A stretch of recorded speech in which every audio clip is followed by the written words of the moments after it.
Welcome back, everybody. Thank you so much for joining me once again. Today, we are going to be talking about the new horror film, Smile. Leading up to seeing the film, the only thing that I knew about it was that people were having severe reactions to it, like coming out of the theater sobbing type of reactions.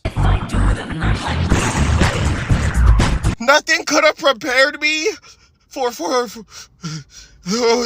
But me, my friends, we all thought the same thing, which was that it just seemed like a Blumhouse-style seat-filler horror film. And the wild thing is that it is exactly that.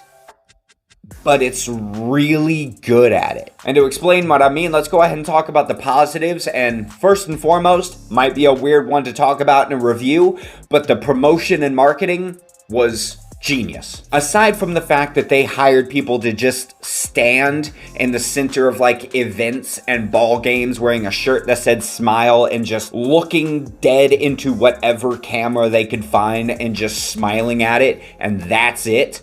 Wonderful. But also the fact that I feel like they intentionally promoted this as a generic run-of-the-mill seat filler horror film, because that is what pulls numbers. It's a seat filler horror film. They know that people are going to go watch these types of movies. Little did the audience know that this is actually a deep dive into the psyche of someone with severe PTSD. If they did promote it that way, ticket sales would have been half of what they were. And they knew that, so they essentially tricked the audience into watching a dissection of a troubled woman's mind. Springboarding off of that into talking about the performance of this woman, our main lead, oh my god. Not only was she able to convincingly portray fear in the fact that she was visibly trembling from beginning of film to end of film is impressive enough. But there's also the fact that while, yes, this film is the dissection of a troubled mind, wrapped around that dissection is a very generic horror movie. And she was able to prove that an incredibly strong performance can boost a generic idea up through the stratosphere. And a surprisingly standout performance would be from Laura, the woman who transfers this entity onto Rose, our main protagonist.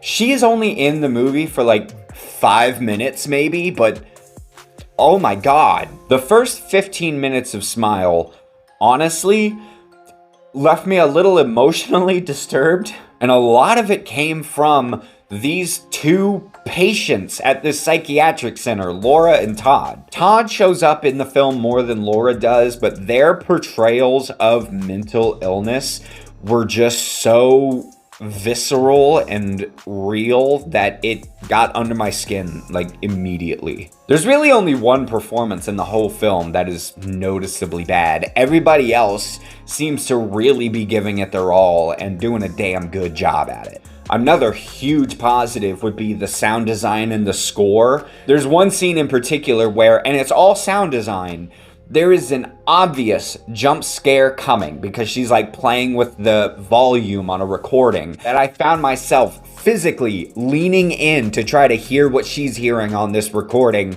and the jump scare that I knew for a fact was coming still got me. Most of the scares in Smile do come from jump scares, so if that's not your thing, then this definitely wouldn't be the movie for you. But I will say, as somebody who hates jump scare fest horror films, this one does it really well. While there are a couple of really cheap jump scares and at least another couple of it was all just a dream twist type moments, a lot of the jump scares in Smile are really effective because they are almost all coming from the fact that this entity is just fucking with Rose from beginning to end. Just scaring the absolute shit out of her the whole time, and in doing so, scaring the shit out of me. And that's not to say that the film is without its flaws. There are at least a couple. One that sticks immediately out in mind is the performance of Rose's fiance. I don't know this guy. He looks a little familiar, but nothing really sticks out in mind.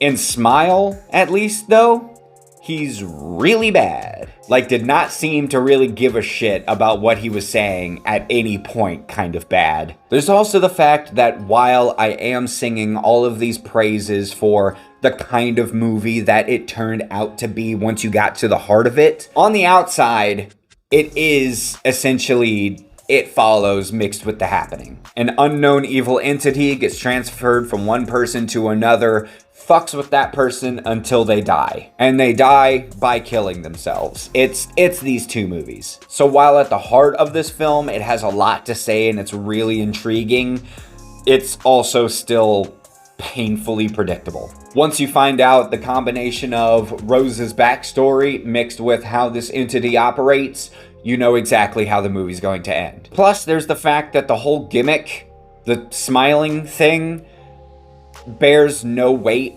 on anything in the film. You get instances of characters creepily smiling and like it's a little unsettling, yeah. But when you really get into what this entity is, it feeds off of trauma. The smile really only indicates when the creature is around, so it doesn't really fit in any kind of way with the story that they're trying to actually tell. It's just an easy way to get a fear response out of people. This is not to say that the symbolism of people killing themselves while smiling was lost on me.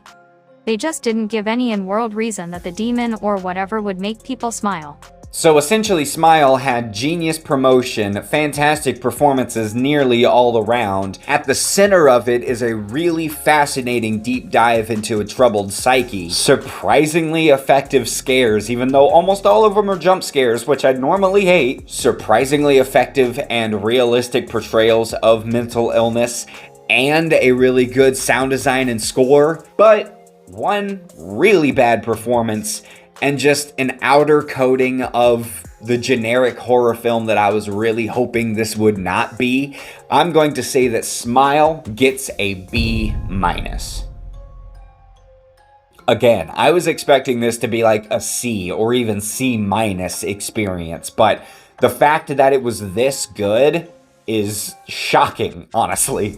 So, have you seen Smile yet? If you have, let me know down in the comments what you thought about it.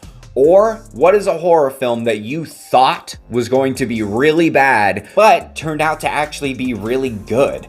Let me know that down in the comments as well. Go ahead and check out my social media, the 2 behind the scenes vlog series that I put out for the musicals that I was in, the new song that I put out, the behind the scenes vlog of recording that song, all of the cool stuff that I have out for you guys. But before you do any of that, go ahead and hit the like and the subscribe so that I can see you guys next time.